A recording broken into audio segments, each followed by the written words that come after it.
Hi guys, good night everybody. Just let me know if you guys can hear me before I start, please.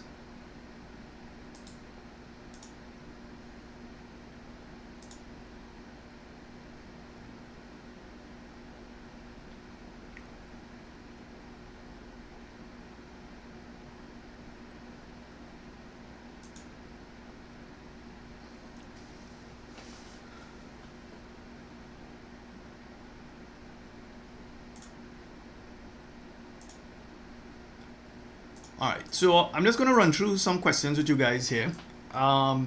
This first question here, we have minus 3 squared plus minus 2 squared, and we want to work this out here. So typically question 1 in the exam is based on that first section of the syllabus. So we have minus 3 squared plus minus 2 squared. So minus 3 squared is going to be minus 3 by minus 3, which is positive 9. And then minus 2 squared is going to be minus 2 by minus 2, which is going to be positive 4. So this is going to be 9 plus 4, and that's going to give us 13. So this answer here is going to be C. This next one here, question 2.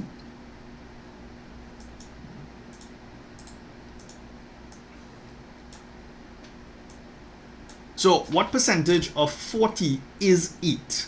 So in this case here, what percentage of 40 is 8? You're going to take 8. So we're asking ourselves, 8 is what over 40? So this is going to be 8 over 40 multiplied by 100.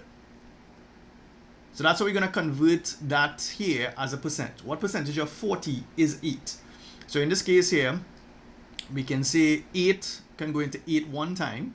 8 can go into 40 5 times.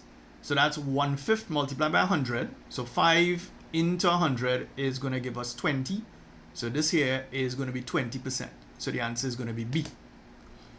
So that's number 2.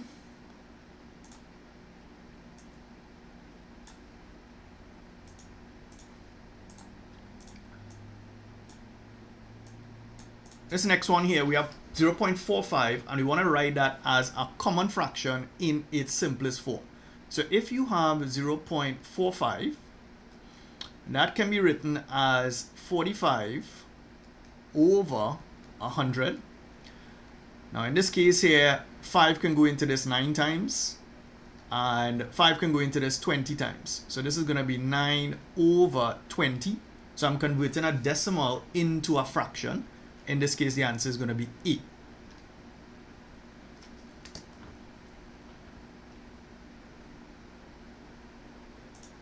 Alright, so that's number 3.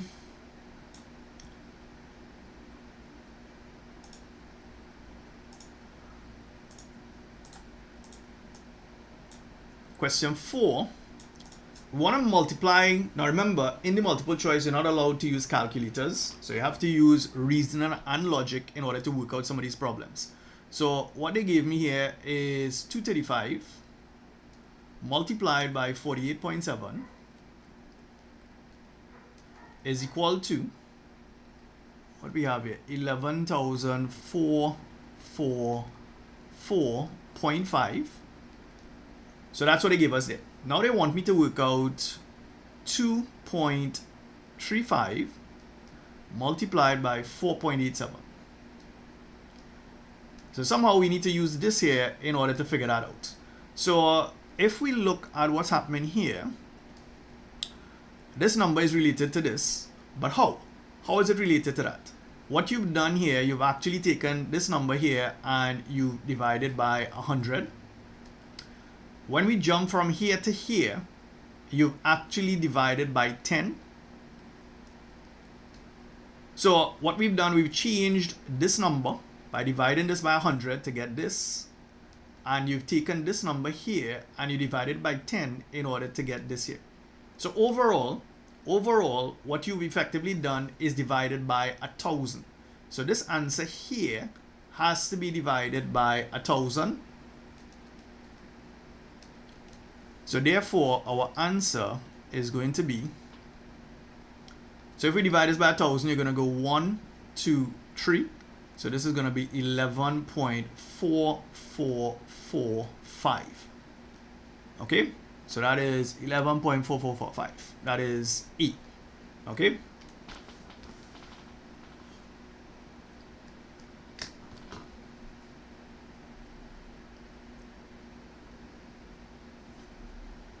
All right, so that's number 4.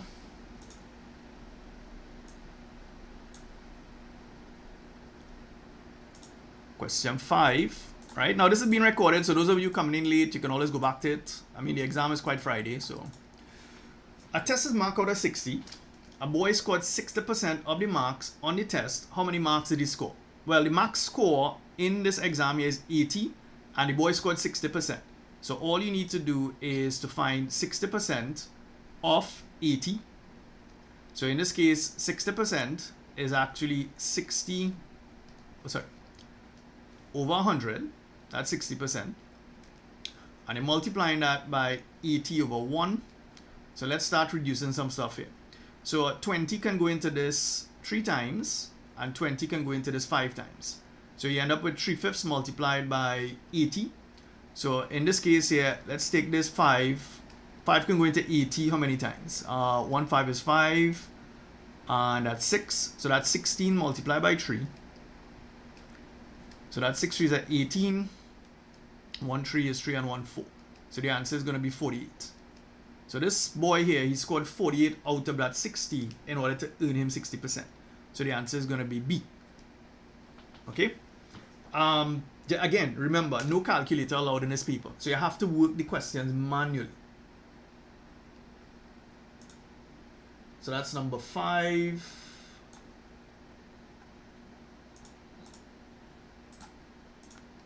Number 6. Dan sold 40 concert tickets in 5 days. Each day he sold 3 more tickets than the previous day. What is the ratio of the number of tickets sold on day 3 to the number of tickets sold on day 5? Now, let's see how we're going to work this question. So Dan sold 40 concert tickets in 5 days. Each day he sold 3 more tickets. So let's look at the days here. So we have day 1, day 2, day 3, day 4, and day 5. So let's look at the scenario here. Now all they told us is that we keep selling 3 more tickets from the previous day, and we know the total number of tickets that was sold. So let's call the first day, let's call that X. That's the number of tickets sold in the first day. On the second day, since you're being each day you sold 3 more tickets, this here is going to be X plus 3. Then on the third day, you're going to add 3 more to that. So if I add 3 more to the previous day, this becomes X plus 6. On the fourth day, we add in 3 more. So this becomes X plus 9. And then on the fifth day, you're going to get X plus 12. So what I've done here, I have worked out for each day how many tickets I've sold in relation to the first day. Now the total number of tickets sold is 40. Right, that's the total tickets sold in the 5 days, sorry. So if I were to add up the number of tickets sold in the first day, which is X plus 3, that's the second day, plus X plus 6, that's the third day, plus X plus 9, that's the fourth day, plus X plus 12. And when I add all of this here, I should get 40. Because that's what they told me. They told me I sold 40 tickets in the 5 days. Now let's see if we can solve this. If you were to add up all the X's, right? Now this question is not as simple as it looks though. 1, 2, 3, 4, 5 X's. So this is going to be 5X here. And then look at the numbers now. So we have 3, we have 6, we have 9, and we have 12. So 12 and 9, that's 21, plus 6, that's 27, plus 3, that's 30. Again, no calculators allowed in this paper, right? So this is going to be 40. So we have a simple equation here now. So this is going to be 5x is equal to 40 minus 30. So therefore 5x is equal to 10. And therefore x is equal to 10 over 5. So therefore x is equal to 2. So what I've just worked out there, I've worked out the number of tickets sold in the first day. And technically I could work out everything else. Alright. Now let's see. So we haven't answered the question as yet. They want to know what's the ratio of the number of tickets sold on day 3. So that's this here. This is day 3 here. To the number of tickets sold on day 5, which is x plus 12. That's the ratio that we want to figure out. So the ratio. So day 3 to day 5. All right, so on the third day, it's x plus 6. So we know x is 2, so this is going to be 8. To the number of tickets sold on the 5th day, which is going to be 2 plus 12, so that's 14. Now, obviously, no answers like that there, so we're going to reduce this as best as we can. So if we divide everything by 2, we can reduce this ratio to give us 4. 2s are 8, and this here is going to be 7. So the ratio of the number of tickets sold for the 3rd day to the 5th day is going to be 4 to 7. So the answer is B. Now if you notice, B and C looking similar, so you gotta be careful.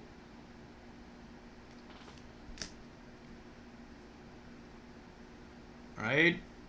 I've seen a lot of people asking about chemistry and physics paper 1. Unfortunately, no, I won't be doing it. I haven't seen the paper.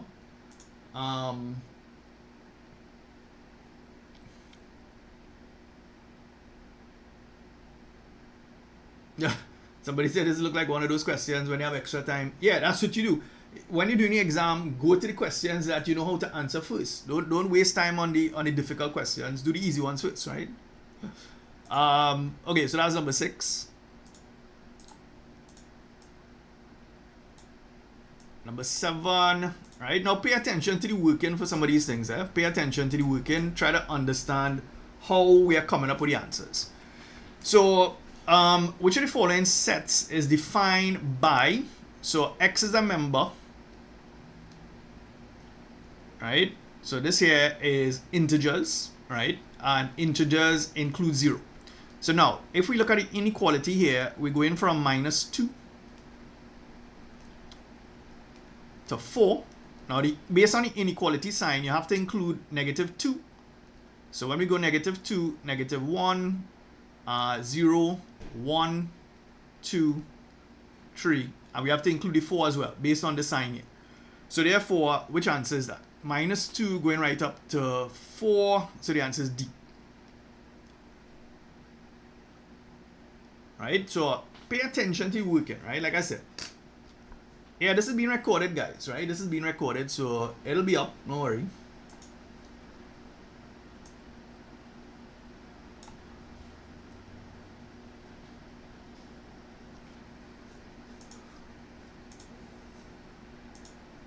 Alright, so that's number 7. Question 8 here. Now, be careful with these, or this particular set question, right? There are different versions of it. There are different versions of this set question, so you gotta be careful.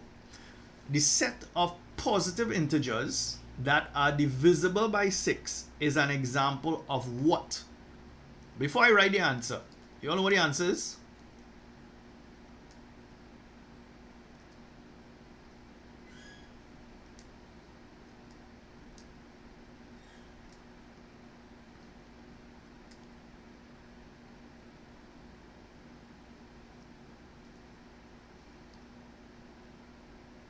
There are different versions to this particular question, so you have to read the question carefully. Okay? Now, a lot of you all getting it correct, so that's good. Okay, so set of positive integers divisible by 6. So we're looking at positive integers here. So positive integers, right? That'll be all our positive integers, and this set here is an infinite set. That's an infinite set. What that means is that I cannot count to figure out how many members I have in that set. So that's an infinite set.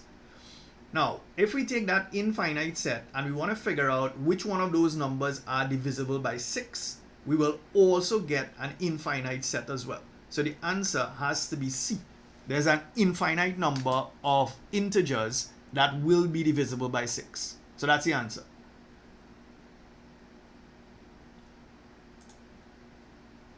Next one is question 9.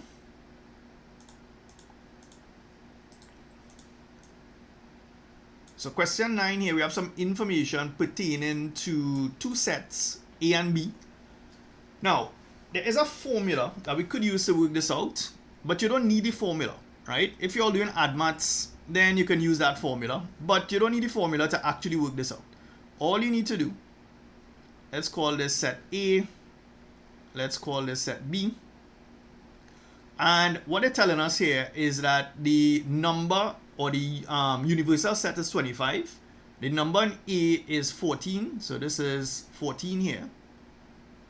The number in B is equal to 15. And they're telling us that the number in A union B is 23. What is the intersection of... Okay, so here's what we do now. Alright, now they want us to work out this middle piece here. That's the intersection. So let's call that X, right? Now, if that is X here, now the circle, the whole circle for A is represented by 14. So if you want to get this here is going to be 14 minus X. If you want to get this part here, which is B only, that's going to be 15 minus X. Alright, now they told us that A union B is 23, right? So we're not going to actually use this 25 here. We're going to use that 23 there. So A union B, and let me show you what A union B is. A union B is all of this, everything inside here. So what I'm going to do, I'm going to write out an equation. So I'm going to say 14 minus X plus the intersection, which is X, plus 15 minus X. This is the B only. And when I add up all of that, I should get N A union B, which is 23. So let's add this up now. So this minus X plus X, I'll cancel each other. 14 plus 15, that's going to give you 29. So this is going to be 29 minus X is equal to 23. So to make our life easier, let's bring the 23 on the side. So 29 minus 23 is equal to X. 9 minus 3 is going to give us 6. So this here is going to be 6. So therefore, this intersection here is actually equal to 6, which is what they're asking us to work out here. N A intersect B. So the answer is going to be C. Okay. So whenever you have two sets all you need to do is to draw a diagram like this, and you should be able to figure it out. Okay.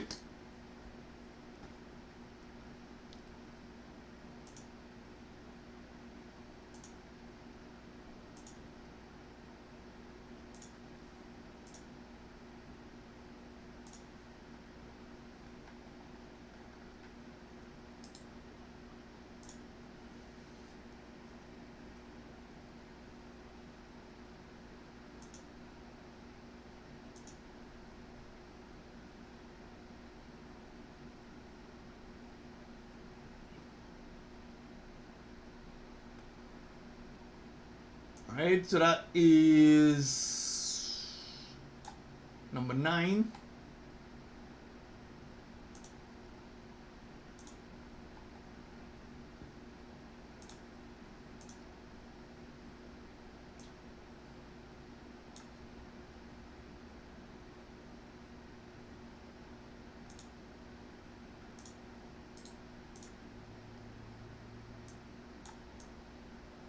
Alright, so we have question 10 and 11 based on this. The copy of this paper is not all that, so...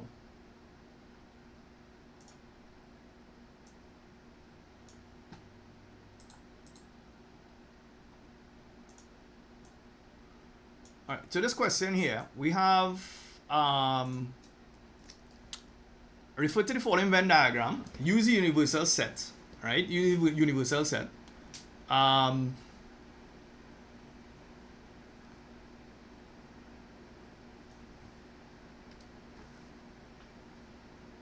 And two sets T and C that represent the students in a class who play tennis and chess. So we have tennis and chess. Now there are different versions of this question as well, so read the question carefully. How many students play both games? So we're looking at tennis and we're looking at chess. How many students play both games? What do you all think is the answer for this?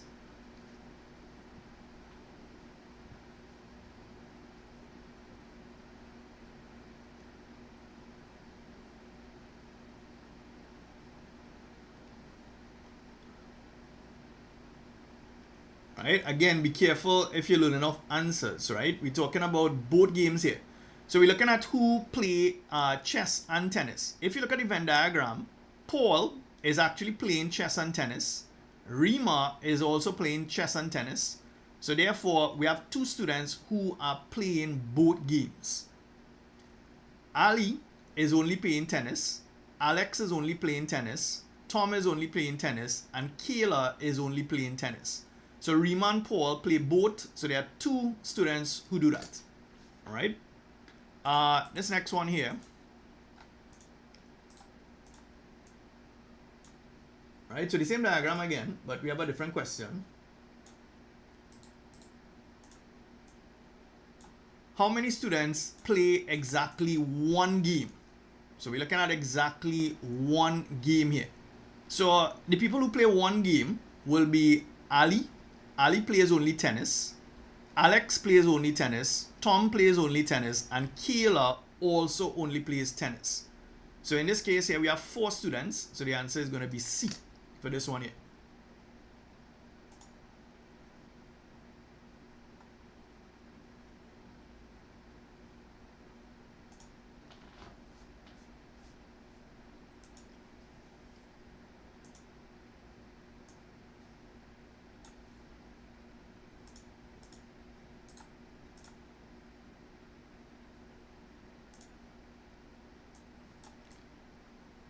All right, in this one here, the 30 students in teacher May's class have either a dog or a cat or none of the two. So they have a dog, a cat, or none of the two. 16 students have a dog, 12 students have a cat, and the remainder have neither a dog nor a cat. Neither a cat nor a dog. Which of the following diagrams best represents that information here?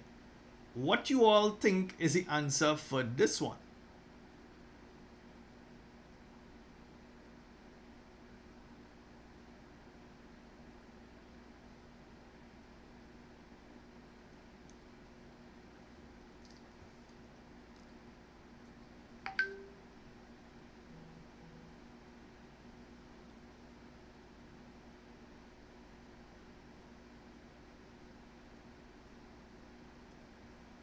Right, I've seen a lot of people saying the answer is D. Let's check that and see if that's making sense. All right. Okay, 16 students have a dog, 12 students have cat, and the remainder have neither a cat nor a dog. Either a dog. Okay, so they said, if you read this carefully, they said none, right? None of the two. They said they either have a cat, either a dog or a cat or none of the two. So just based on the statement alone, the only one that kind of makes sense here is going to be D. They didn't tell us that some of these students have both a dog and a cat. They gave us no information pertaining to that. So therefore 16 will just be one circle for D, 12 will be one circle for C, and 2 will be on the outside. So again, there's a different version to this question as well. So be careful.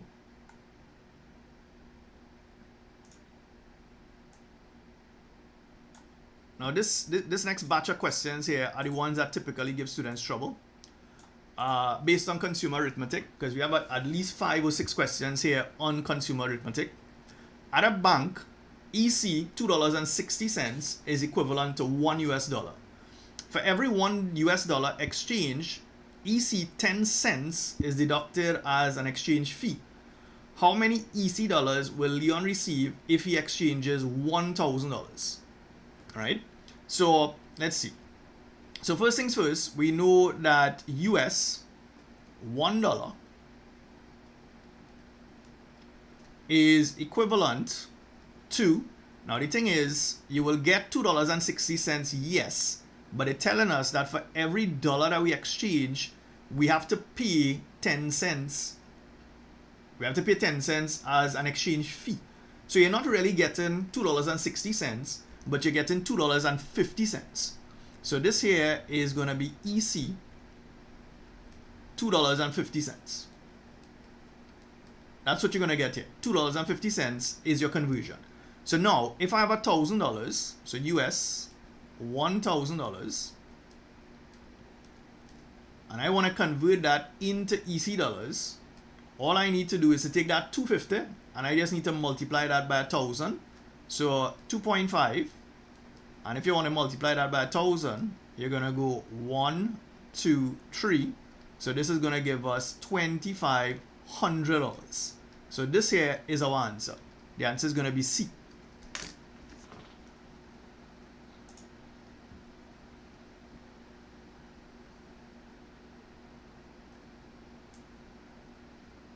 So that's number 13.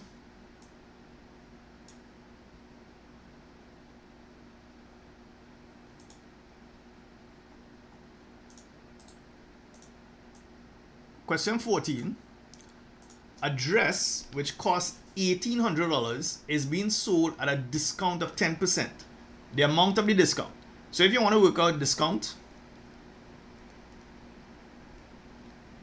so discount is simply going to be 10%.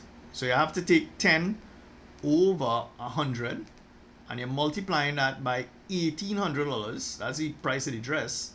So let's see if we can cancel out some stuff here. So these two zeros could cancel with this and we end up with 10 by 18. That's going to give us $180. $180. So the answer is going to be C.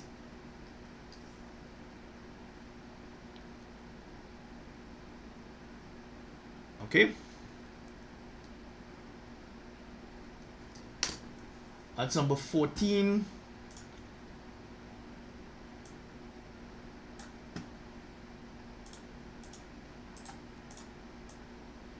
Number 15 here.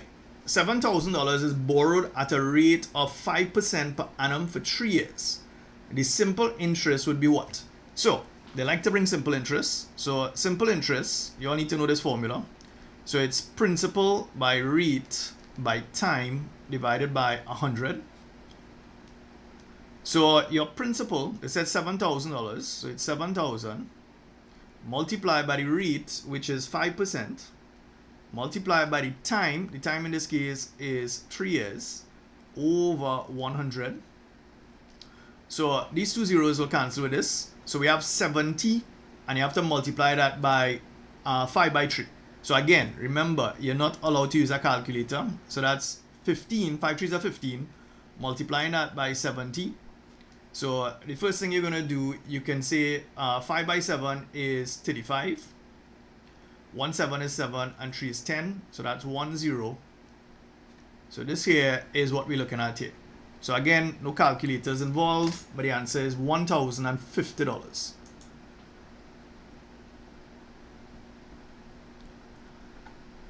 Yeah, those of you who learning off questions, please try not to do that. Make sure you know how to work the problems.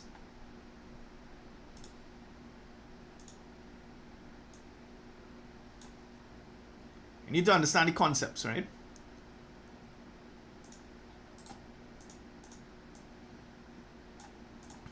An article bought for $125 and sold for $100. So you're selling it for less than you paid for it, so therefore there's a loss. The loss as a percentage of your cost price. So your percentage loss is equal to your loss divided by a cost price multiplied by 100. That's how you get your percentage loss. So we bought this item for $125, we sold it for $100, so therefore you lost $25 in this process. So you're going to take 25 and you're going to divide that by 125 multiplied by 100. So in this case here, 25 can go into this 1 time, 25 can go into this 5 times. So we have 1/5 by 100, so that's actually 20%. So the percentage loss in this case here is 20%.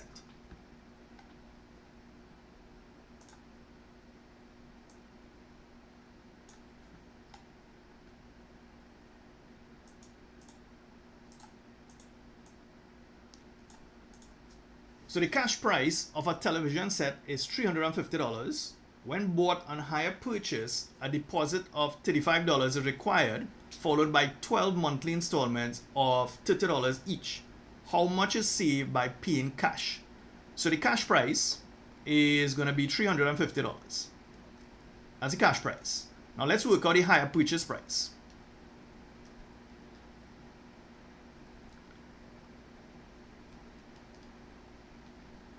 Now, how higher purchase works is that you make a deposit. In this case here, we had a $35 deposit. Then we had 12 monthly installments of $30. So that's 12 by $30. So in this case here, we have 35. 12 trees are 36. So this is plus $360. So let's add this here. So this is 360 plus 35. So that's going to give us 395. So that's your higher purchase price. You always pay more with higher purchase. So this is 395.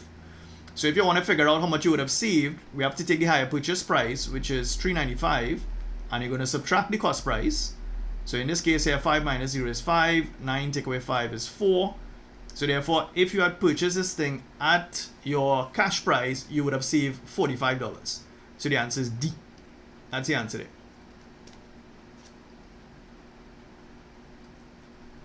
Which one? You all said I made a mistake on which one? On 25?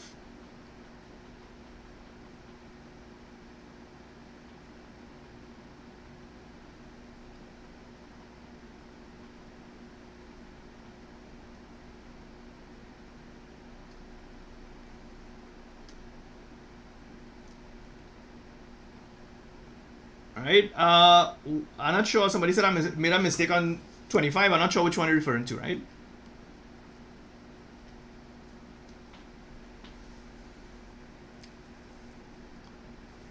I'll make sure I didn't make a mistake anywhere else. Yeah, I don't know. Alright, so that's number 17, right? Number 18.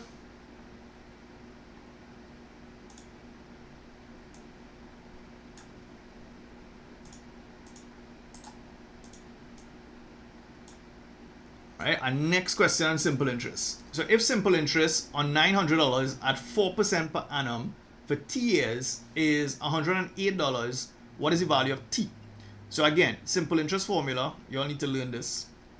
So that's principal by rate by time all over 100. So let's rearrange this because they want us to work out time in this case here. So if I rearrange this, this is going to be 100 multiplied by your simple interest all over principal by rate. So this is going to be 100 multiplied by the interest. So the interest, they said, is 108 and the principal is 900 multiplied by the rate, which is 4%. So again, we need to see what could cancel here. So these two zeros, we could cancel with this.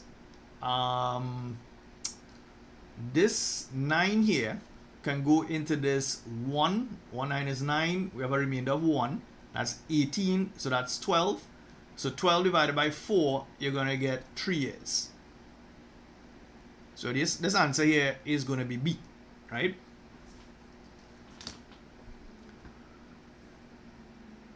So that's number 18.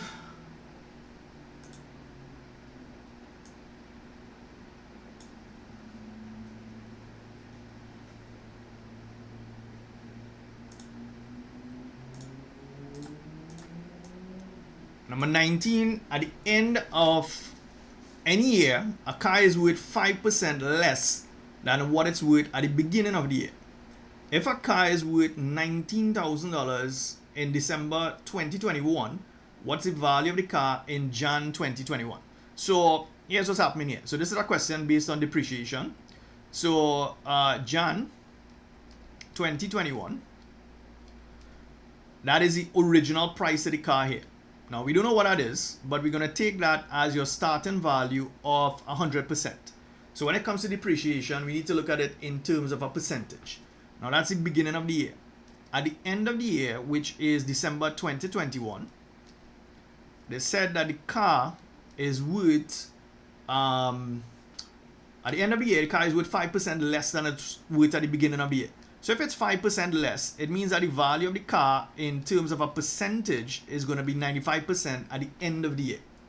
Now, if the car is worth 19,000, so the value here, this is the dollar value of 19,000, right?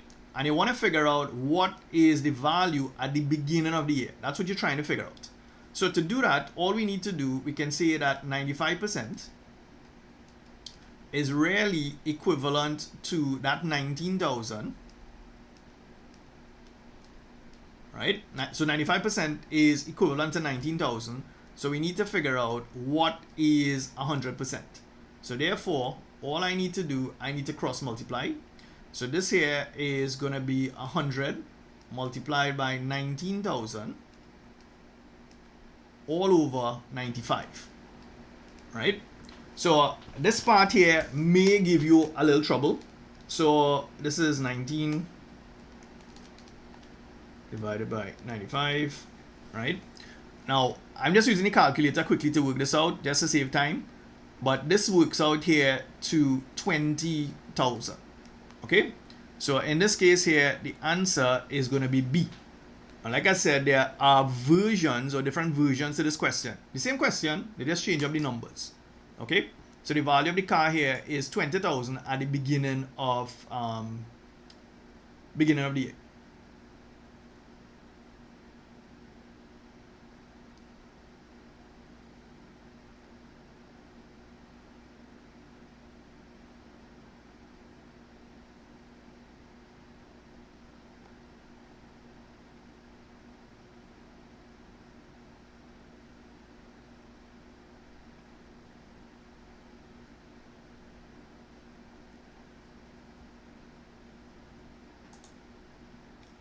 So that's 19. Question 20.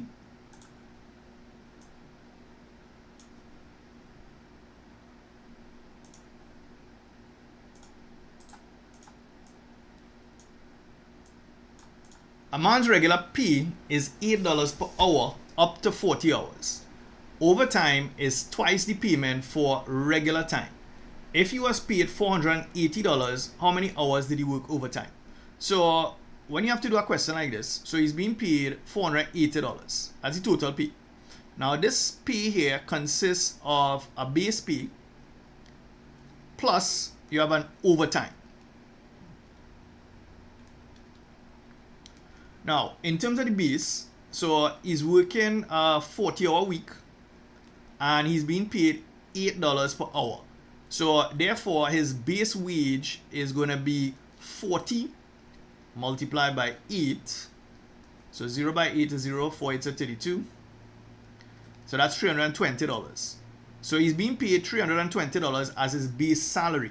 So therefore, based on that information here, I can use this here, his base salary, and what he's actually paid to figure out his overtime. So the overtime now is going to be 480 minus 320. So in this case here, we have to take 480 now. And you're going to minus 320. So 8 minus 2 is 6. 4 take away 3 is 1. So therefore he works for $160. That's his overtime wage here, right?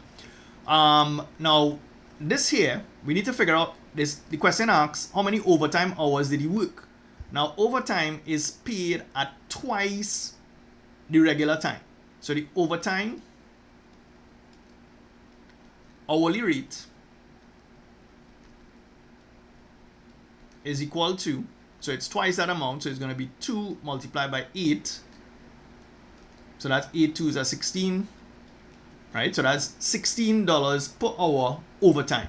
So therefore, all I need to do now is to take the overtime amount that he got, which is $160, and I'm going to divide that by 16, and this here is going to give us the amount of hours that he worked. So in this case here, 160 over 16 is going to give us 10 hours. So the answer is A, right? Now, I know a lot of people think that maths is not important. We don't need maths. When you start to work and people are paying you, you need to make sure that you are being paid the correct salary, right? So, I mean, maths is important, right? Whether you think so or not. So that's number 20. Number 21.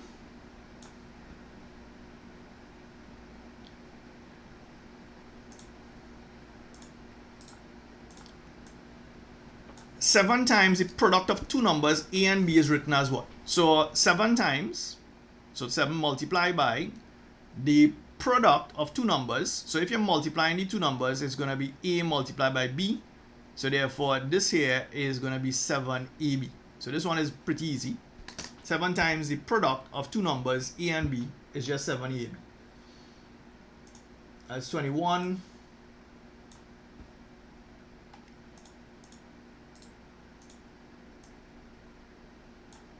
It's 22. We want to work out 1 over 2x plus 1 over 3x. So if you want to add these two fractions, the first thing we need to do is to find what is our LCM. So in this case here, our LCM is simply going to be 6x. So to work this out, we're going to take the LCM, which is 6x, and you're going to divide it first by this denominator, that's 2x.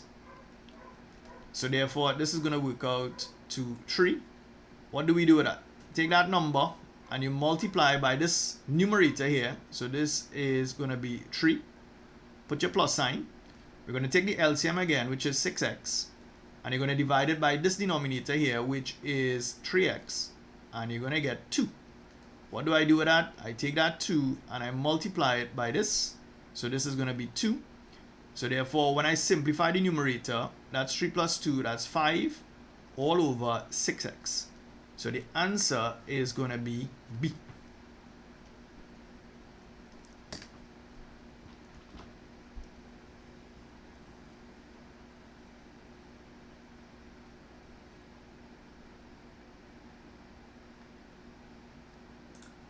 So that's 23. 24.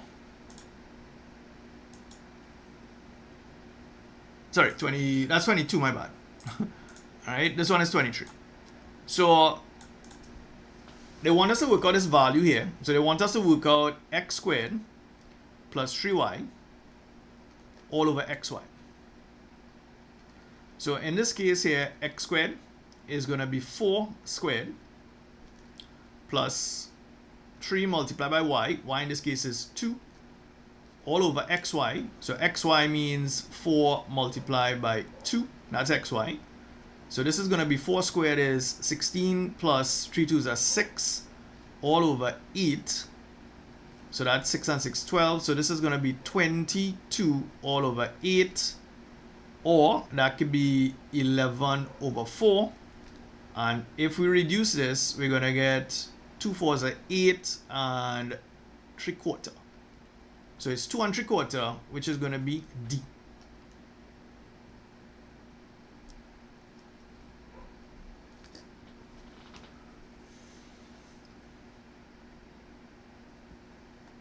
Alright, I've seen some people asking which paper is this. I think this is June 23, I believe it is.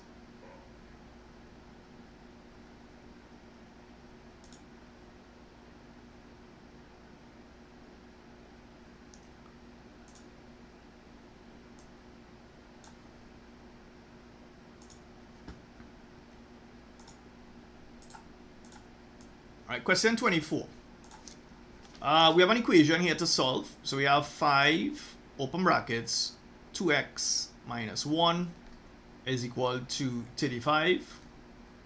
So if I had to solve this, the first thing I will do, I'll divide both sides of the equation by 5. So you'll end up with 2x minus 1 is equal to 35 over 5. So 2x minus 1 is equal to 7. And therefore 2x is equal to 7 plus 1. So 2x is equal to 8. And therefore x is equal to 8 over 2.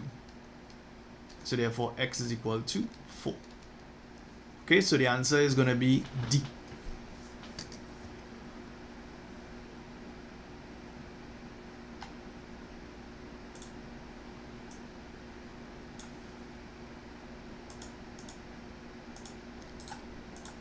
Question 25. John has X marbles. Max has twice as many marbles as John. Max gives John 5 of his marbles. How many marbles does John have? So for a question like this, I like to draw a diagram to make sure I understand what's happening. So we have John.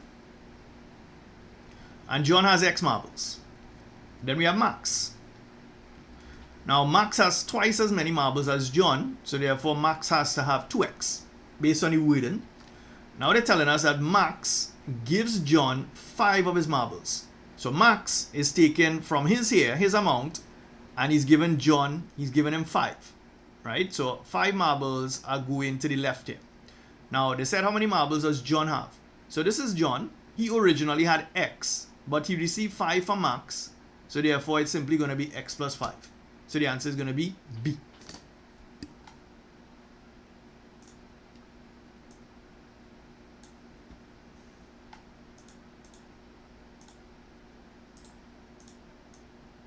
Question 26. We have a binary operation here, and we don't know what the binary operation is. All we do know is that 3 star 6 is equal to 12. And we also know that 2 star 5 is equal to 9. Now there's no easy way to work this out. You have to work this out by trial and error. So let's try the first one. If we say that A star B is equal to the first one, which is 4 by B minus E. Let's see if that's true. So the first thing I'm going to do, I'm going to try 3 star 6, and let's see if we get an answer here. So 3 star 6 is going to be 4 by B minus A, so that's 6 minus 3. So this is going to give me 6 minus 3 is 3, 3 4s are 12. So it works out, but some students, they might work that and they might say, okay, that's the answer. But it has to work out for 2 star 5 as well. So let's try the 2 star 5. So this is going to be 4 by 5 minus 2. So 5 minus 2 is 3, 3 by 4, again 12. So therefore, that's wrong. This can't be correct. I'm not getting 9 for the second scenario, so that's out. If we try, let's say A star B is equal to A squared minus B, then let's work out 3 star 6. So 3 star 6 is going to be 3 squared minus 6. So 9 minus 6 is going to give me 3. So one time I know that's wrong because it didn't give me 12, so I know that's out. 6A minus B. So let's try A star B. And this is 6A minus B. So if we try 3 star 6, this is going to be 6A. So that's 6 by 3 minus B. B is 6, right? So that's 6 3s are 18. 18 minus 6, we get 12. So we're okay. But let's check for 2 star 5. So 2 star 5 is going to be 6 by 2 minus 5. So that's 6 2s are 12. 12 minus 5 is going to give me 7. So this is wrong. So based on what we have so far, we know the answer is going to be D. But let's double check. So if we say A star B is 2A plus B, and we're working out 3 star 6, you're going to get 2 by 3 plus 6. So that's 3 2 that's 6 and 6 is 12. So that's good. Let's try 2 star 5. So in this case, it's going to be 2 by 2 plus 5. So 2 2s are 4 and 5 is 9. So we're good. So this is the only one that gives us that answer here. So the answer is definitely going to be D.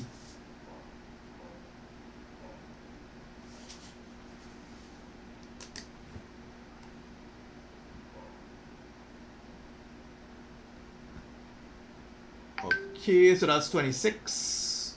Where is 27? Alright, so 27 is based on a matrix.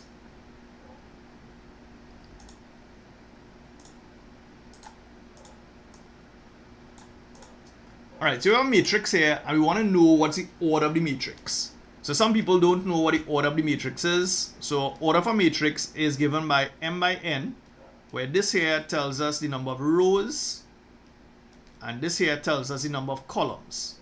I have some students who don't know the difference between a row and a column. So a row is horizontal. So if we look at this here represents a row. So that's 1, that's 2, that's 3 rows. So therefore the order will be 3. It has 3 rows. And the number of columns, let's use a different color here for the number of columns. So columns are these vertical things here. So 1, 2, 3, 4. So you have 4 columns in this case here. So this is going to be 3 by 4. So the answer is going to be a 3 by 4 matrix. So just be prepared to find the order of a matrix. So that's 27.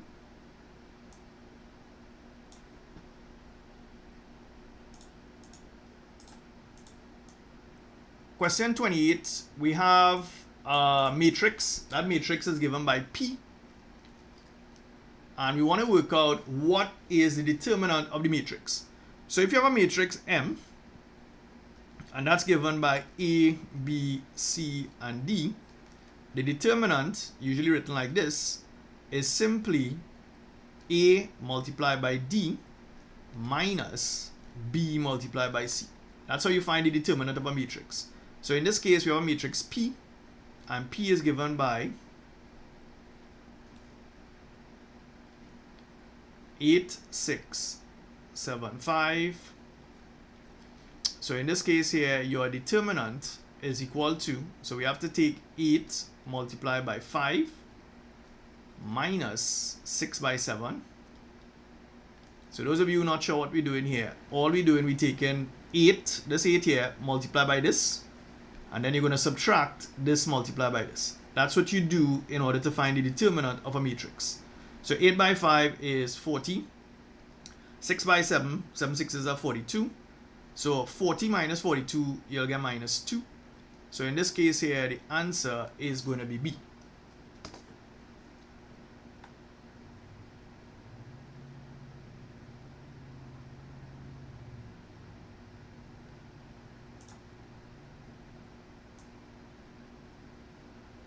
Now, with respect to question 29 here, there are multiple versions of this question as well, so you have to be careful.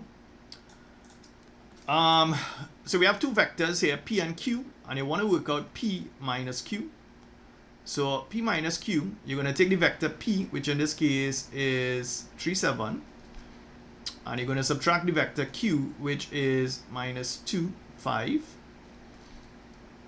So this is the same as saying 3 minus 2, and this is 7 minus 5. So 3 minus 2 is the same as saying 3 plus 2, so that's going to be 5, and 7 minus 5 will give me 2. So the answer is going to be 5, 2, which is going to be C.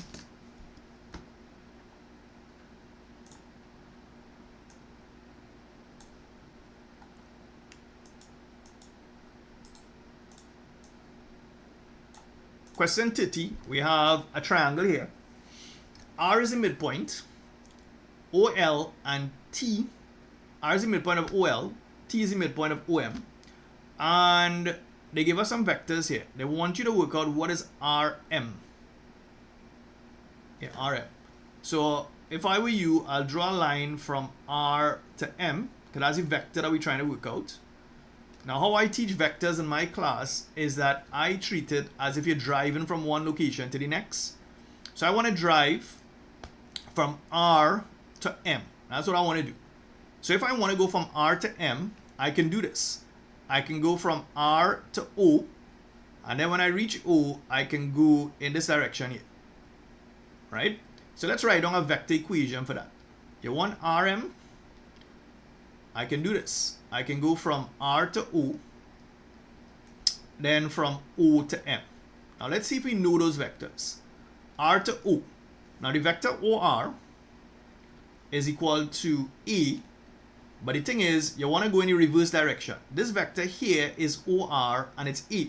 So if you want to go RO, you want to reverse the direction of the vector, just multiply by minus 1. So therefore this is minus A. So here is minus A plus the vector OM. Now based on the diagram here, they said T is the midpoint. This vector here is B. So this here has to be another B. So the vector OM has to actually be 2B. So therefore, now let's see, look at the answers here now. So to get my answer to look like what they have here, all I need to do is to rearrange this. I can write this as 2B minus E. That's it. So the answer is B.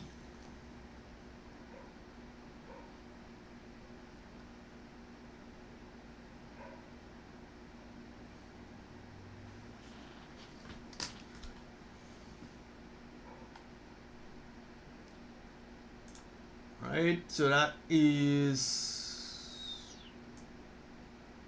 right. This next one here,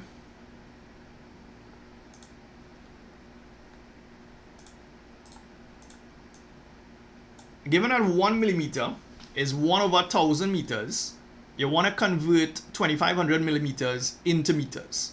So based on that conversion there, even if you didn't give us it, if I want to convert from millimeters into meters, all I'm going to do, I'm going to divide by 1,000. That's essentially what I'm doing. So if I divide this by 1,000, you're going to go 1, 2, 3. So therefore, this is going to work out to 2.5 meters. So the answer is going to be B. We just divide it by 1,000. That's all you do. The next one here. So this batch of questions is based on measurement. The volume of a cube. So the volume of a cube is given by one side cube. So in this case here, one side is 10. So this is going to be 10 cube. So 10 cube is 10 by 10 by 10, which is actually 1,000 cm cube. So that's the volume here we're looking at. So the answer is going to be D.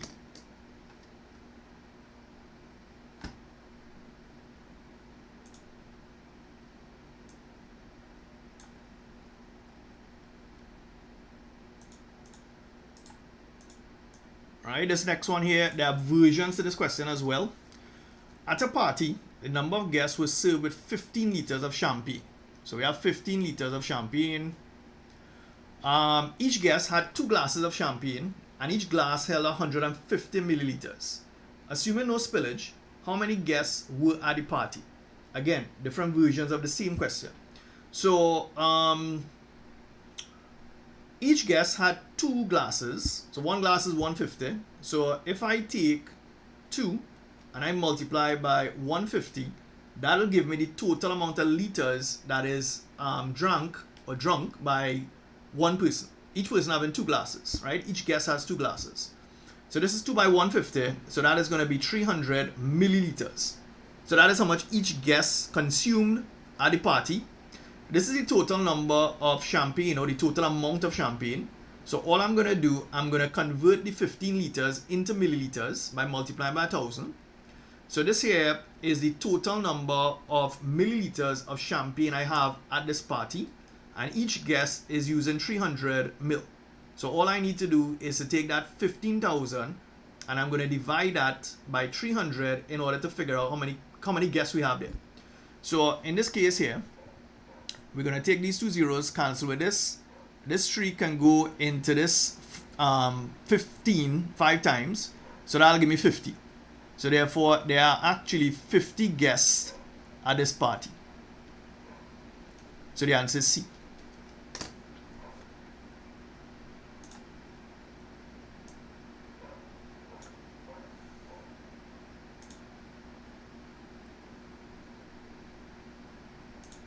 Next one.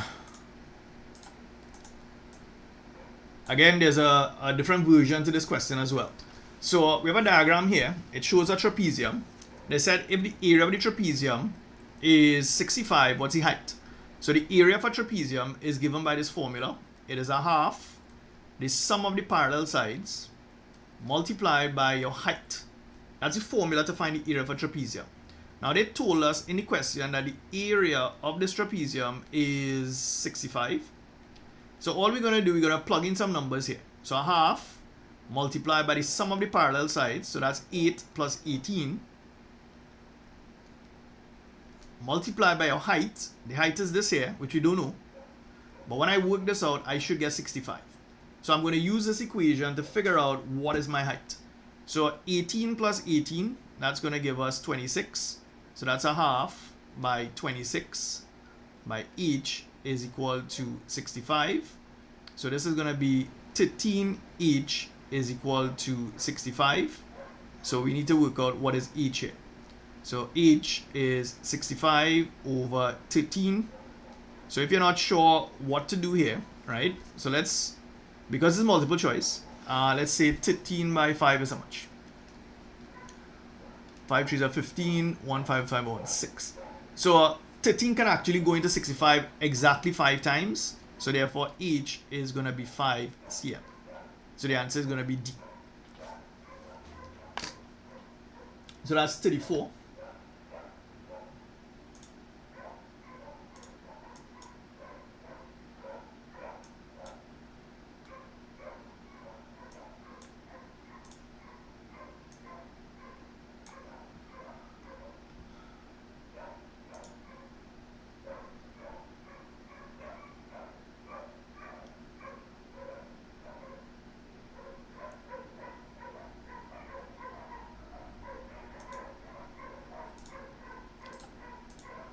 Alright, so this one is 35 here. The perimeter of a square is 56. What's the area?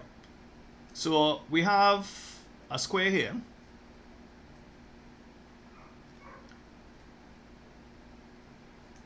And the perimeter is equal to 56. So the perimeter of a square is given by 4 multiplied by one side. That's how we find the perimeter. So if this is a side here, and you want to find the perimeter, it's 4 by s. So 4 multiplied by one side is equal to 56. So therefore, one side is equal to 56 over 4. So therefore, one side here is equal to, so 4 will go into 5 one time, and then you have 1 here, so that's 16. 4 into 16 is going to be 4. So this here is going to be one side of this square here. You want to work out the area. So the area is simply going to be side squared. So this is going to be 14 squared, or 14 by 14, and that's going to give us 196 cm squared. So the answer is going to be D.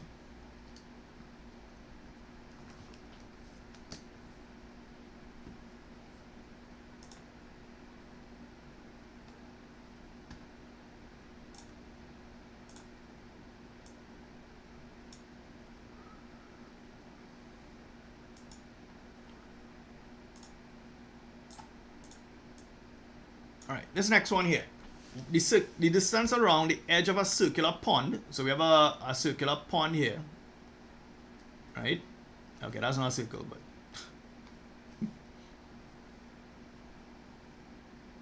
Alright, so we have a circular pond. And the distance around the edge is 88. So if the distance around the edge is 88, that means that the circumference is 88 meters. That's what the circumference is. You want to work out what is the radius of this pond here. So you want to work out what is R. So circumference is given by 2 pi r. Right? And also the circumference is 88. So you want to work out the radius. So we can put 2 pi r has to be equal to 88. So the radius is simply going to be 88 all over 2 pi. So the answer is going to be C. Alright, that's the answer there.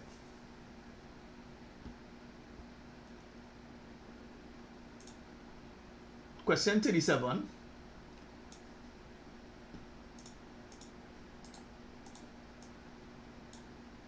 Right, so we have a diagram here. It's a compound shape. So the area of the triangle is 14 cm squared. What is the area of the compound shape? So there are different versions to this exact same question. So what we can do, we can call this length here. Let's call that the base of this triangle. So the area of the triangle, they tell us, or they told us here that the area is 14. So the area of the triangle is 14 cm squared. And we know that the area of a triangle is given by a half multiplied by the base multiplied by the height. So we can write a half multiplied by the base, which we don't know, multiplied by the height, which we know is 4, and that should equal to 14 cm squared. So a half by 4 is 2, so this is going to be 2b here is equal to 14. So therefore b is equal to 14 over 2. So therefore b is equal to 7 cm. So that 7 cm is the base of the triangle. They want you to work out the area of the whole shape. Now if that's 7, remember the base is a square, that means that this here is also 7 cm. So this area here of the square is going to be, so area of square is equal to 7 by 7. So that's going to be 49. So that's the area of the square, 49 cm squared. They want the area of the compound shape. So you're going to take the area of the square and you're going to add that now to the area of the triangle, which is 14. So 9 and 4 is 13. 4 and 1, 5, and 1, 6. So the area of the compound shape is going to be 63 cm squared. So the answer is B.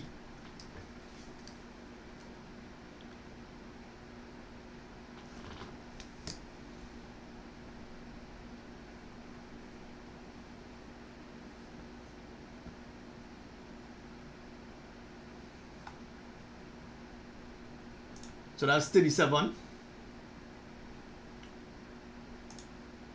So the next batch of questions here looks like statistics. Actually, wait, one more measurement question. Question 38. On leaving Trinidad, the time on the pilot's watch is 2300. He arrived at his destination in the same time zone on the next day. His watch showed 300. If the average speed of the aircraft is 625 kilometers per hour, the distance covered by the aircraft is what? So first things first, he left at 2300 hours. Now let me show you how easy this is to work, right? If I were you, I'll think of this in terms of a clock. So it's a 24-hour clock. If it's 2300 hours, that means it is 11 p.m. Okay? If you all want to figure out how I did that, if I take 2300 and I subtract 12, you're going to get 11. So that's going to be 11 p.m. So this is the time he's leaving Trinidad. Then he arrived at 0300 hours. So therefore, that is 3 a.m. in the morning. So if you want to work out the time taken for that journey, use your fingers if you need to. You're starting at 11 p.m. So if you go 12, that's 12, 1, 2, 3. So that's a total of 4 hours. Remember, you're not showing any working for any question. Use your fingers if you need to, right? So in this case here, that is 4 hours. And you want to work out the distance traveled. So speed is distance over time. So therefore, distance is equal to speed multiplied by your time. In this case here, we're traveling at 625 kilometers per hour. And you're multiplying that by 4. So that's going to be 625 multiplied by 4. So 5 4s are 20. 2 4s are 8. And 2 10. 6 4s are 24, 25. So that's going to be 2500 kilometers. So the answer is going to be E.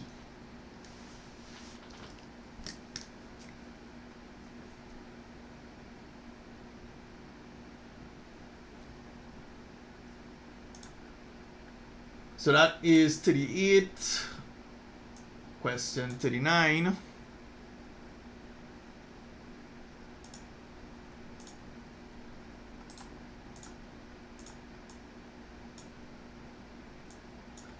Right. Miss Clark arranged 15 test scores of her students in order of size and selected the 8th score for reporting purposes. Which of the following statistical measures did she obtain? So if you arrange your scores in order of size and you select in the middle, that is called your median. So that's D for number 39.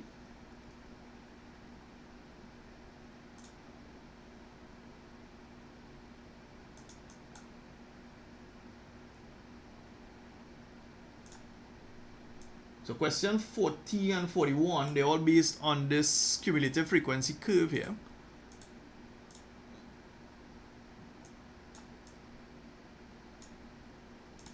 So they gave you a curve and they said how many students scored at most 45 marks.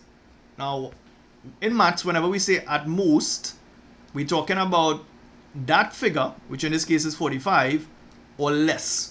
So when we see something like how many students scored at most, when you see at most, it means 45 or less.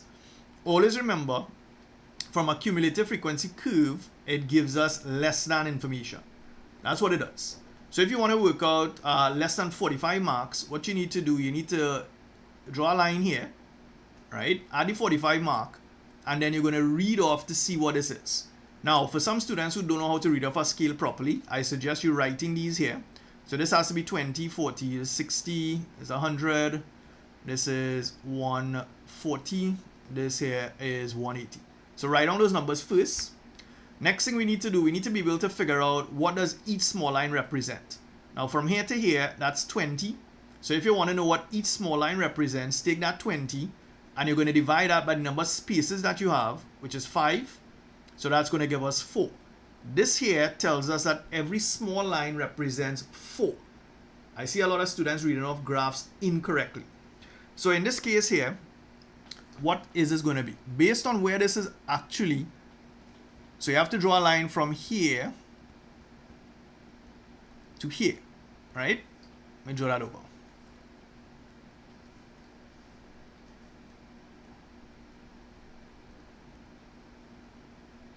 Right, so it kind of looks like that. So that's going to be, it has to be more than 164. And based on the answers we have here, it could be 166. So this here looks like 166. So that's number 40.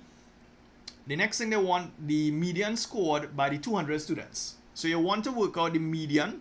So all you're going to do, median is related to a half n, right? Some books you might see a half n plus 1. It wouldn't really affect your answer.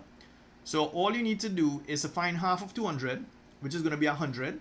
So you're going to come here to the graph, and you're going to read off going this way. All right?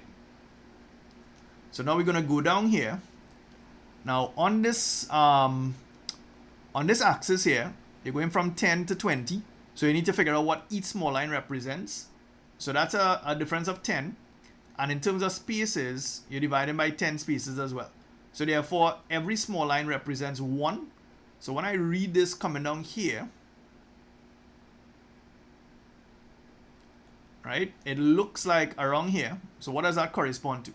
So that's 35, 36, 37, maybe around 37. So the answer is B, right?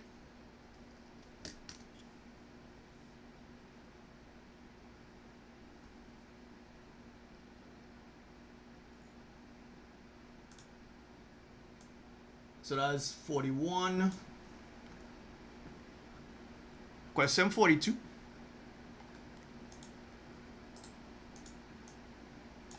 In a box, there are 8 red, 7 blue, and 6 green marbles.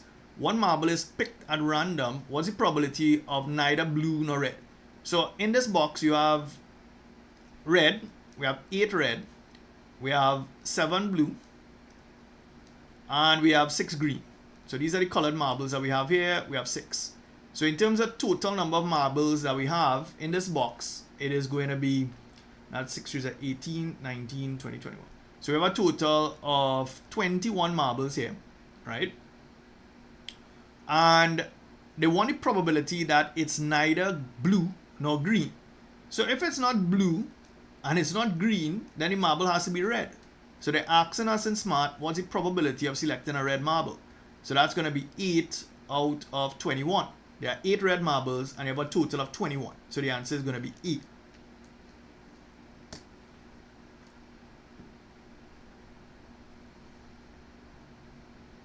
So that's 42.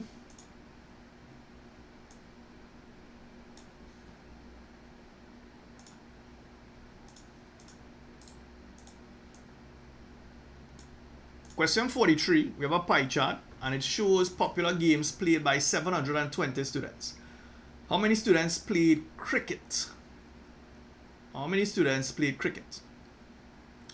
So what we need to do, we need to figure out what angle corresponds to cricket before we can work that out. Now there are more than one way we can work this out. You can actually work out the total number for football, work out the number for basketball, work out the number for tennis, and then subtract from 720. You can do that if you want. Which one is the easiest thing we could do? Okay, let's work out for football. Now this is just one way that you could work it. So for football, we have an angle of 90 degrees. So that's 90 over 360 multiplied by 720.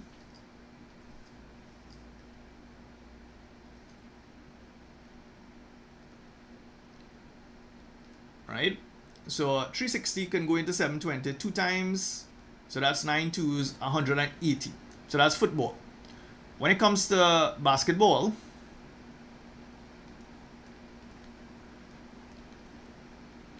right, that's 30%. So we're dealing as a percentage here now. So 30% is 30 over 100 multiplied by 720. So this 0 will cancel with this 0 with this. So we have 72 multiplied by 3. So that's 2 3s are 6, 7 3s are 21. So that's 260. So this is how many people for basketball. Then we have tennis. Tennis here is 36 degrees, so that's going to be 36 out of 360 multiplied by 720 over 1. So in this case here, 36 can go into 36. This is 1 and this is going to be 10. So 720 divided by 10, you're going to get 72. So what I would do, I will add up all of this, the 180 plus 216 plus 72. So 6 and 2 is 8. 8 and 1, 9. 9 and 7 is 16. 1, 2, 3, 4. So that's 468. So that's the total for football, basketball, tennis. So we can take 720 now minus 468, and that's going to give us our cricket, right? So borrow from here. So that's 6. This is 12. This becomes 11. This is 10. 10 take away 8 is 2. 11 take away 6 is 5. So you're going to get 252. So the answer is C.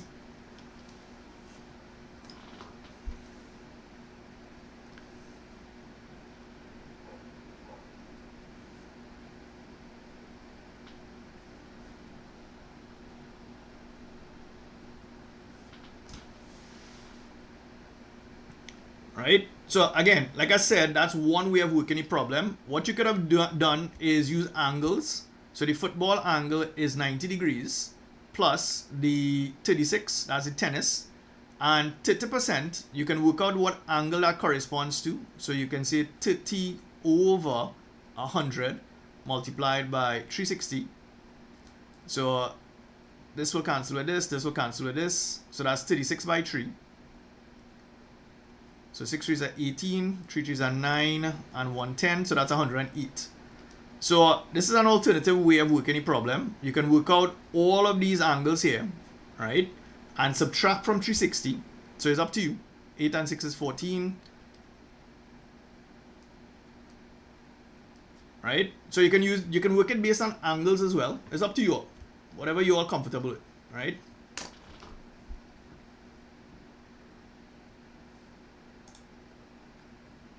So that's number 43.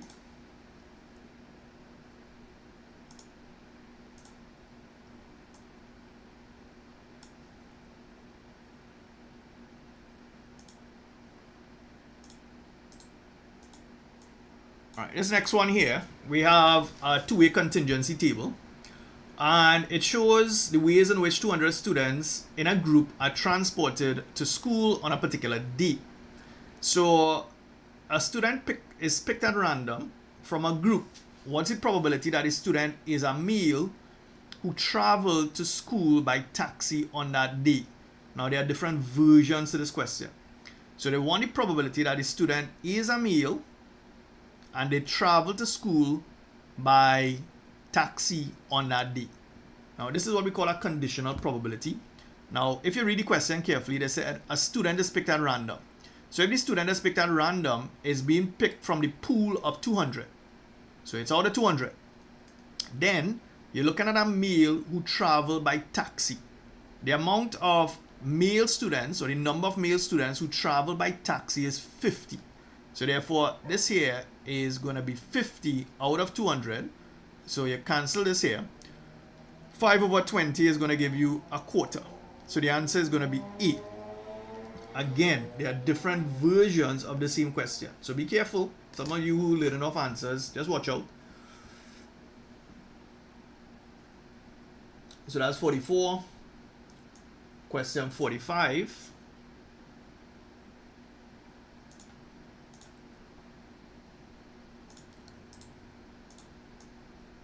All right, the point on a linear function that crosses the vertical axis. So they said a linear function. So we're talking about a straight line graph here. In this case here, we have x, we have y. And if you have a straight line and they want to know when it crosses the vertical axis, so the vertical axis is the y-axis. So this point is what they're referring to. That's your y-intercept. So the answer is going to be A.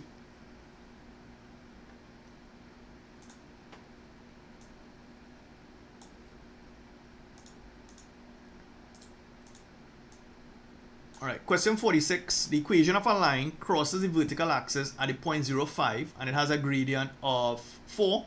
What is the equation? Well, the equation of any straight line is given by y equal mx plus c. So y in this case is equal to m. Your gradient they told us is 4. So it'll be 4x plus the y-intercept, which is 5. So it's going to be 4x plus 5. So the answer is C.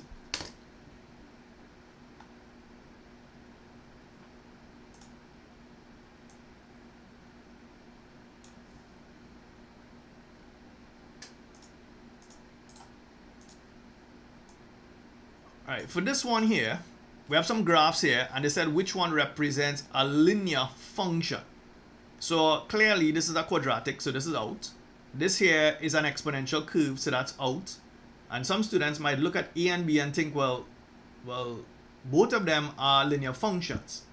But the thing is, both of them are linear graphs, yes, but not both of them are functions. The only one that's actually a function here is E.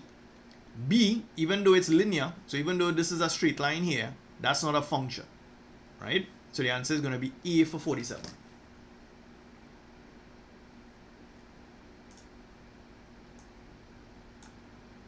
Question 48.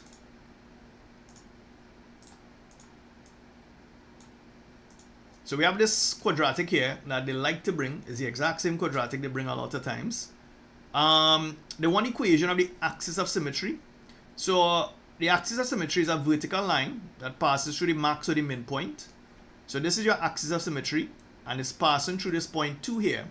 So it has an equation given by x is equal to 2. All vertical lines have an equation given by x is equal to some number. So in this case here, x is equal to 2, so the answer is going to be D.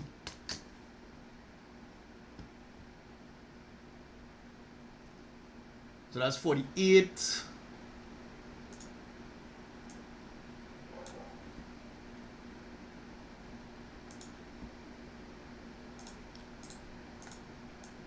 Question 49. A line L is perpendicular to this line. What is the gradient of line L? So we have a line here, y is equal to 3 over 7, x minus 9. So if I were to draw this graph, it'll look something like this.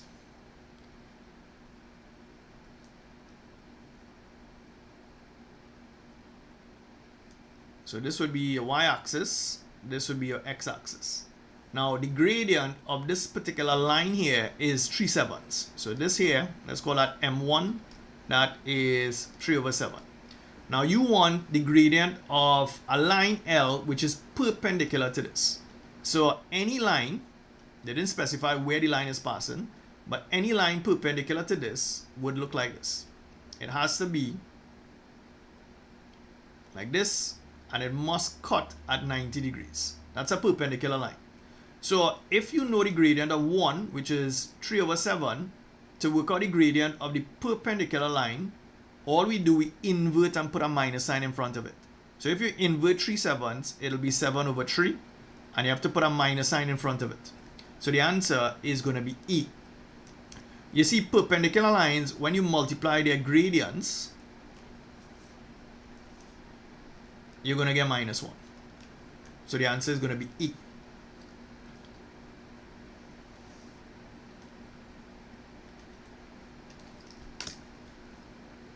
So that's 49.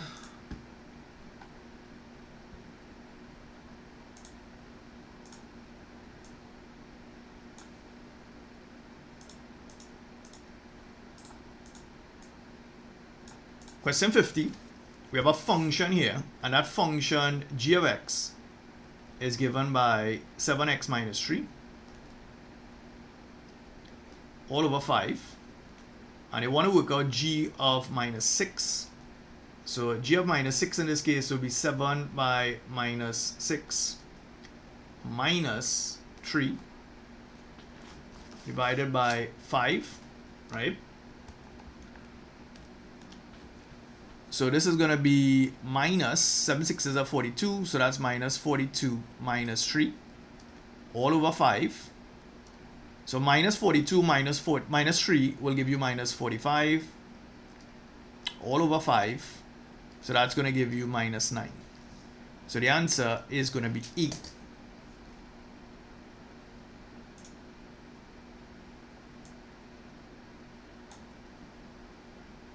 So that's number 50. Question 51 here, we have a mapping diagram. And we have some function here, they call it f, which best describes that function. So what we know is that 2 is mapped onto 5, 5 is mapped onto 8, and so forth. So based on this here, let's see, 2 2s are 4 and 1 5, 5 2s are 10, x plus 3. Okay, so based on what we have here, if we use this function, y is equal to x plus 3, if x is equal to 2, and you plug 2 into that function, you're going to get y is equal to 2 plus 3, so y is equal to 5. So this is correct, because that's what we get in here. If I plug 5 into this, you're going to get y is equal to x plus 3, so that's going to be 5 plus 3. So that's going to give us 8, which is what we get in here as well. So it looks like that is the function. It's going to be b. So that's 51.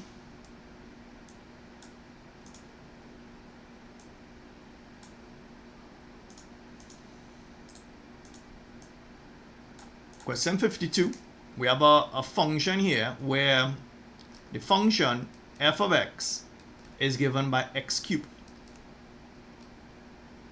So the numbers that we have are minus 2, that's the domain, minus 2, minus 1, 0, 1, and 2. And if you want to work out what is the range, so we're going to say minus 2 cube. So minus 2 cube is minus 2 by minus 2 by minus 2. That's going to give you minus 8. Then we have minus 1 cube. That's also going to give you a negative number, minus 1. 0 cube is going to be equal to 0. 1 cube is going to be equal to 1. And 2 cube is going to be equal to 8. So therefore our domain in terms of a set notation is going to be minus 8, minus 1, 0, 1, and 8. So the only answer here that gives us that is going to be D.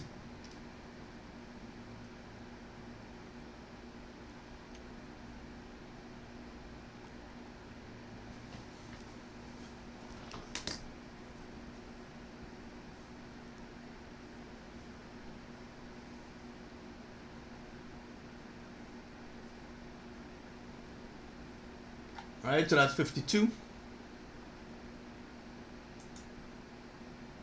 Question 53.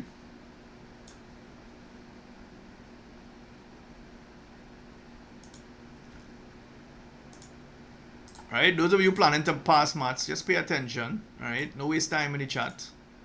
Alright.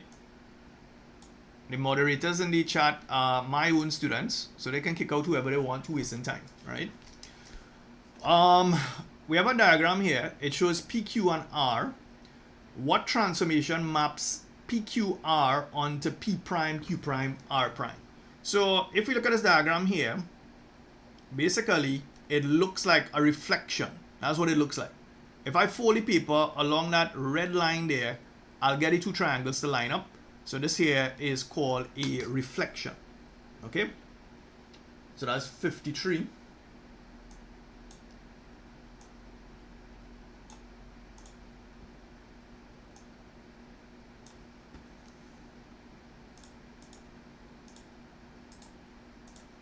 Question 54. In which of the following polygons does the sum of the measures of the interior angles equal to the measure of the exterior angles? So when you have a shape, we have interior and we have exterior angles. Now I'll do a simple shape for you here, right? I'll do something like, let's say, a triangle. Now the interior angles we're talking about, this here is an interior angle, this is interior, this is interior. If I were to extend this here, and I were to extend this here, and I were to extend, am I extending that correct? Hold on, just now, no. Going this way, and we're going this way, all right? Now, here's what you need to know here. This angle is an exterior angle, this angle is an exterior angle, and this angle is an exterior angle. If I were to call this A B, and C, when it comes to the geometry of plane shapes or plane polygons, what we know is that the sum of the exterior angles, A plus B plus C, it should always add up to 360 degrees. So all exterior angles in a polygon will add up to 360. In the case of the interior angles, that doesn't hold true. But let's have a look at something like, there's a formula. Anybody know the formula to find the sum of the interior angles?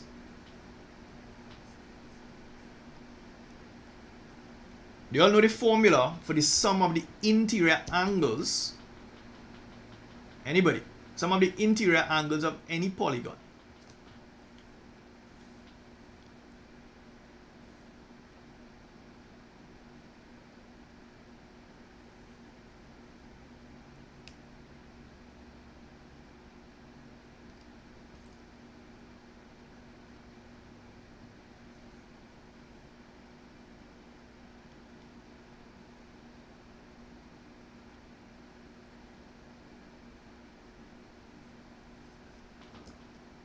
Alright, so I've seen some people saying the correct thing. So one of the formulas is this. The sum of the interior angles is n minus 2 multiplied by 180.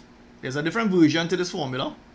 So this is the sum of the interior angles. Now in the question they said the sum of the interior angles is equal, the sum of the measures of the interior angles is equal to the sum of the measure of the exterior angles. So all I need to do is to do this. This is the sum of the interior angles, and it is equal to the sum of the exterior angles, which we know is always going to be 360 for any polygon. So therefore n minus 2 is equal to 360 all over 180. So n minus 2 is equal to 2. So therefore n is equal to 2 plus 2. So therefore n is equal to 4. So if you have n equal to 4, that's a quadrilateral. So the answer, I know some of you all probably just learned of the answer, but this is working for the question. The answer is D. It's a quadrilateral.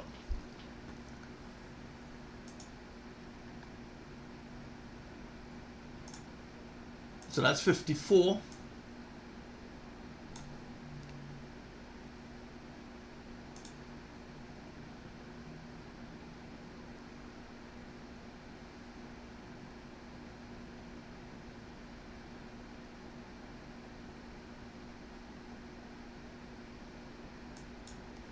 Right, so that's 54. Question 55.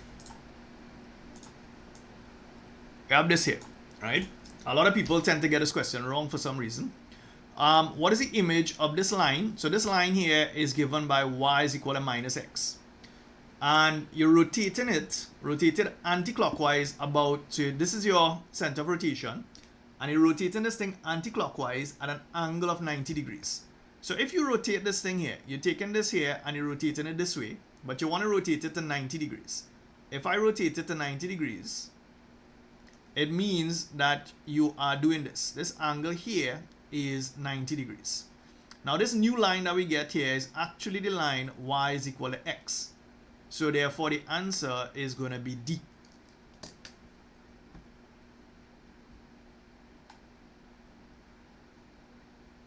So that's 55.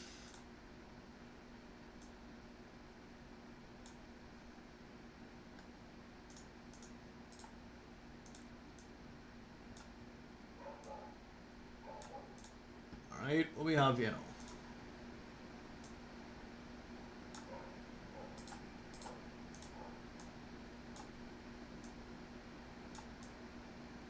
All right, so question 56, the diagram, so we have, it shows the translation of triangle ABC onto A prime, B prime, C prime. So this here is your starting triangle. This is what you're starting off with. Now, we want to know what's the translation that maps this triangle to that triangle there. Now, you can actually look at the diagram and figure that out. Let's say, now you can use any points that you want. Let's say we use C. Now, C, it has coordinates given by minus 1, minus 4. And then that is moving to C prime, which is minus 6, minus 1. Now you can use those two coordinates to work it out, or you can just go to the diagram if you want. So if you go to the diagram, you go 1 unit here, 2, 3, 4, 5 units to the left. So the vector has to be a -5 initially. And then you're going to go 1, 2, 3, 4 units upwards. So this is going to be +4. So the answer is going to be -5. Why I have 4? Hold on. Oh, sorry. I kind of overestimate. One sec. You went up 1, 2, 3. Yeah. Right? So I kind of jumped the gun a little bit here. So it's -5, +3, which is A. Alternatively, what you could have done, you could have taken the 6, the -6, -1. And that's your ending point, and you could have subtracted your starting point, which is -1, -4. In which case, -6 minus -1, you'll get -5. And then -1 -4, you're going to get +3. So there are two ways you can look at it. You can look at it from the diagram itself, or you can calculate it, but the answer is going to be E, -5, 3. So that's 56.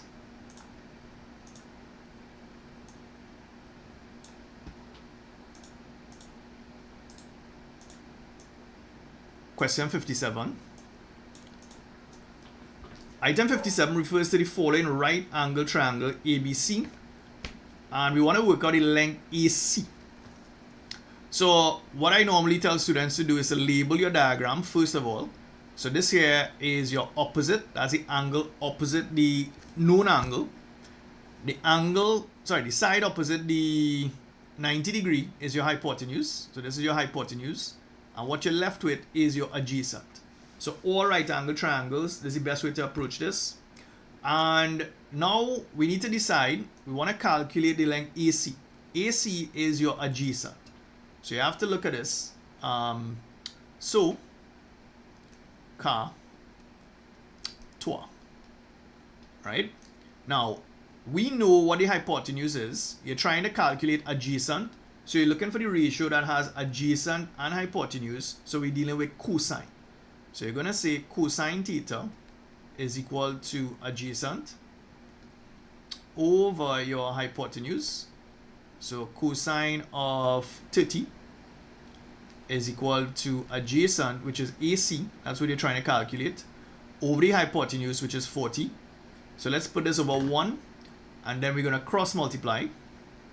So therefore AC is equal to 40 multiplied by cosine 30. So which one is that? 40 by cosine 30. Do we have that? No, we don't, right? So we have to approach it as so. Okay, so what we need to do, I'm just going to draw a second triangle here to show you something, right?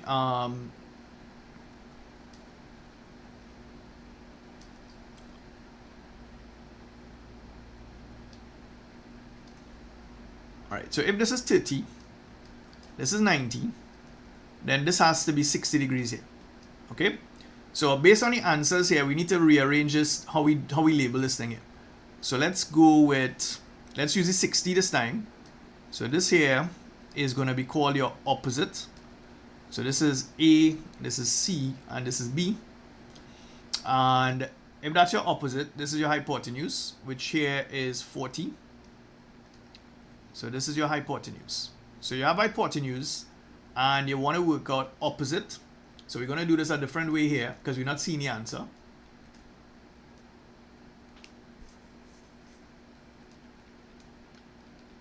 Alright, so based on this new diagram here, if we're dealing with the 60-degree angle, we're dealing with opposite and hypotenuse. So we're going to use sine. So we're going to say sine theta is equal to opposite over hypotenuse. So therefore, sine of 60 degrees is equal to opposite. In that diagram, the opposite is AC all over the hypotenuse, which is 40. So let's put this over 1, and let's cross multiply now. So AC is equal to 40 multiplied by sine 60. Right? So the answer is going to be A in this case here.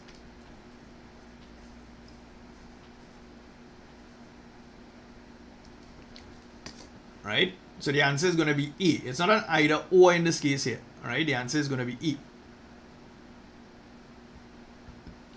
So that's 57.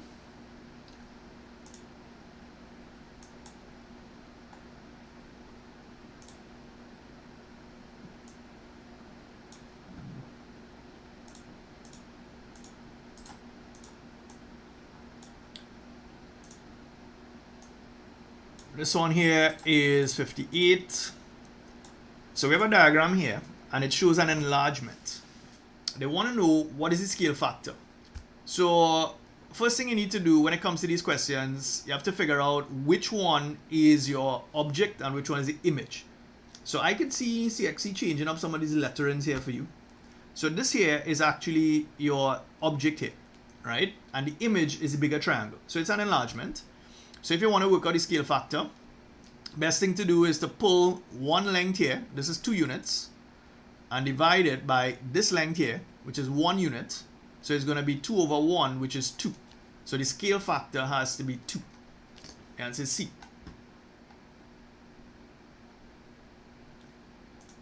And question 59.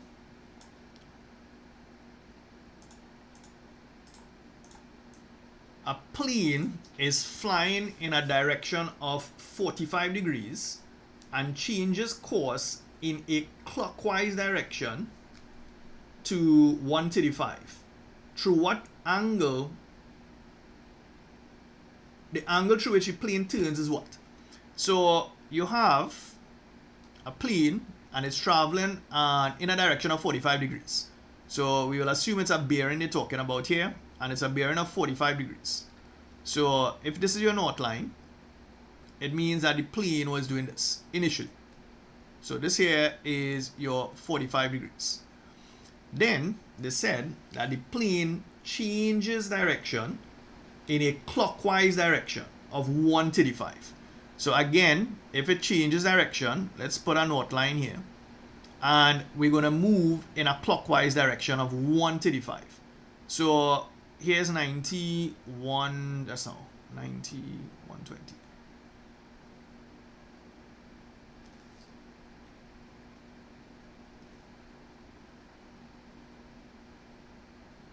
Right? So this is what they're saying here. This here is 135 degrees.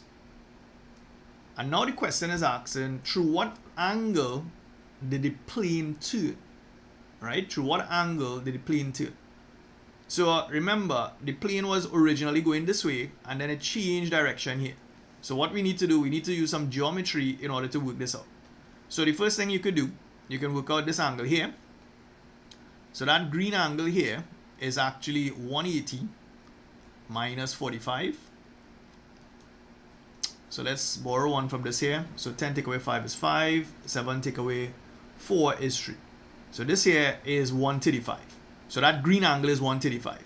So if you want to calculate the angle through which the plane moved, that's this angle here, let's call that theta. That's the angle you want to calculate. All you need to do is to say, let's add up the 135 plus 135. So that's 5 and 5, 10, 3 and 3, 6 and 1, 7. So that's 270. So that's the two 135s. So if you want to get the blue angle, which is theta, all you need to do is to say 360 minus 270. And when you work that out here, you're going to get 90 degrees.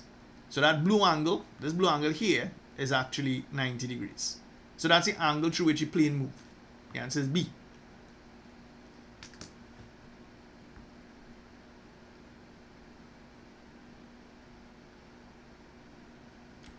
Right? Let me see what happened here. Somebody say I put adjacent. Let me see.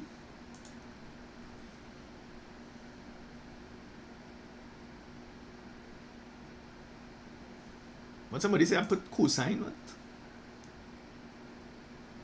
Adjacent over hypotenuse for sine? Were you all seeing that, babe? No, I didn't. Alright, go back to this page here. That's not what I wrote.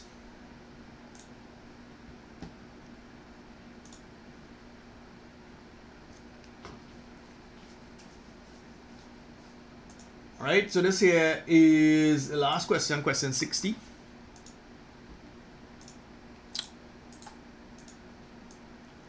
All right, if angle P formed by two equal sides, if the angle P formed by two equal sides in an isosceles triangle, PQR, is X, what is the size of angle Q and R? So if angle P formed from two equal sides, okay, so just now, let's read this carefully, what they're saying here.